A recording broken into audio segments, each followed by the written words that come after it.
don Francisco Gómez de Quevedo Villegas y Santibáñez Ceballos, nació en Madrid el 14 de septiembre de 1580, en el seno de una familia de hidalgos provenientes de la aldea de Bejorí Santiurde de Toranzo, en las montañas de Cantabria.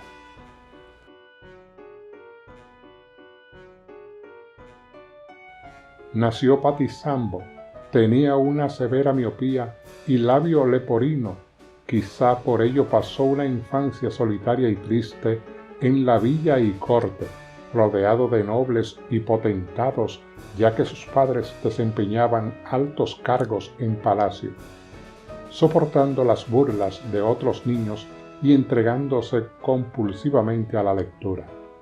Su madre, María de Santibáñez, era dama de la reina, y su padre, Pedro Gómez de Quevedo, era el secretario de la hermana del rey Felipe II, María de Austria, y más tarde lo fue de la reina Ana de Austria, cuarta esposa del rey Felipe. Pero Quevedo tuvo que superar muy pronto una amargura mayor, quedándose huérfano de padre en 1586 a los 6 años, de forma que le nombraron por tutor a un pariente lejano, Agustín de Villanueva, en 1591. Además, cuando contaba 11 años, falleció su hermano Pedro. De precoz inteligencia, lo llevaron al Colegio Imperial y entre 1596 y 1600 estudió lenguas clásicas, francés, italiano, filosofía, física, matemáticas y teología en la Universidad de Alcalá, sin llegar a ordenarse. El 4 de octubre de 1599 no se presentó a recoger su título de bachiller, tal vez porque viajó a Sevilla y a Osuna en compañía de don Pedro Telles Girón, futuro duque de Osuna.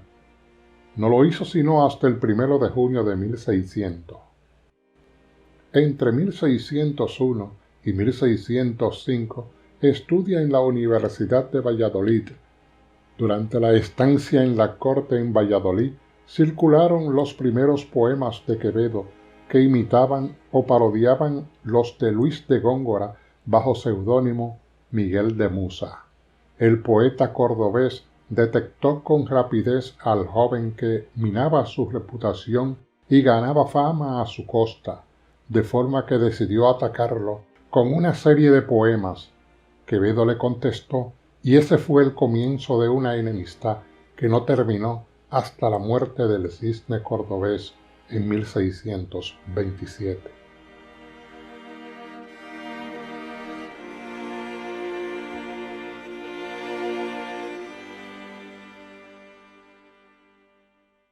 En cierta ocasión se comentaba la grandeza de Felipe IV, y hasta había quienes opinaban se le debía llamar Felipe IV el Grande. Quevedo, que participaba en el debate, no estaba muy de acuerdo con esta definición y mucho menos con que de esta manera pasara la historia, por lo que, haciendo gala de su ágil mente, dijo: «Efectivamente, Felipe IV es un monarca grande, pero a la manera que son grandes los pozos».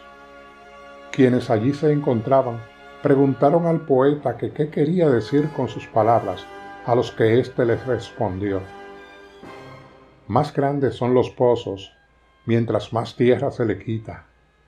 Se refería el sarcástico escritor a las tierras que el monarca había perdido y a las que continuaba perdiendo, sobre todo en ultramar, cada vez más.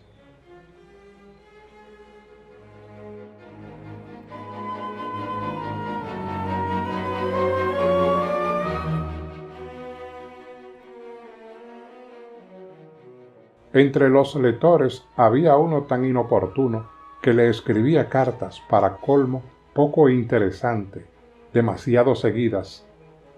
El poeta, tratando de ponerle punto final a aquella correspondencia, le envió una misiva, que él suponía sería la última, en la que expresaba lo siguiente: «Señor mío, acabo de morir, y dadas las circunstancias, no podré permitirme el lujo de contestaros más.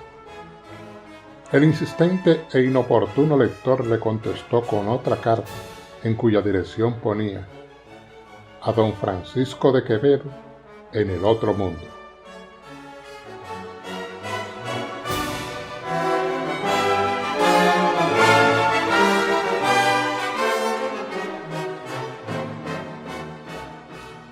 El rey Felipe IV estaba casado con Mariana de Austria. La reina tenía un defecto que la hacía cojear algo, y el genial Quevedo apostó que le mencionaría su cojera sin que la soberana se percatara de ello. Aprovechó una recepción que se ofrecía en palacio para mostrarle dos hermosas flores, un clavel y una rosa, mientras le decía: entre el clavel y la rosa, su majestad escoja, con lo cual ganó la apuesta.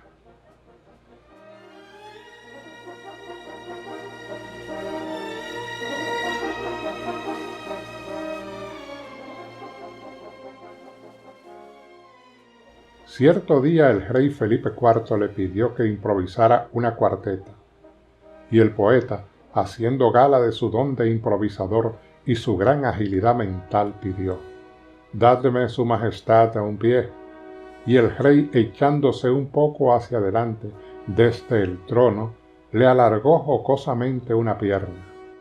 El poeta sostuvo con sus manos el pie del soberano y también jocosamente le soltó la siguiente cuarteta: «En semejante postura dais a comprender, señor, que yo soy el herrador y vos la cabalgadura».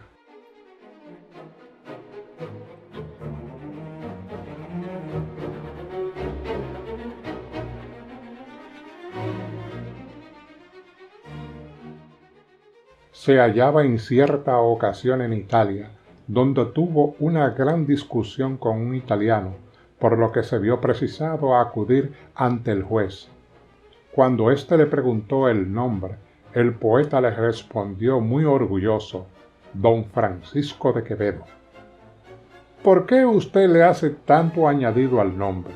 Un don y un de». «Por respeto a mi linaje», respondió el poeta.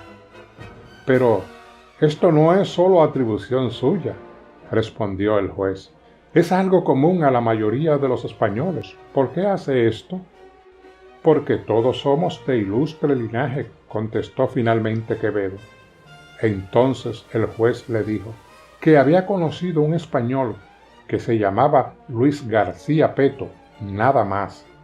«¿Peto con dos T's?», preguntó Quevedo. «Exactamente. Eso prueba que era hijo de español e italiana, y por lo tanto menos linaje que los españoles de pura raza, como don Francisco de Quevedo y Villegas».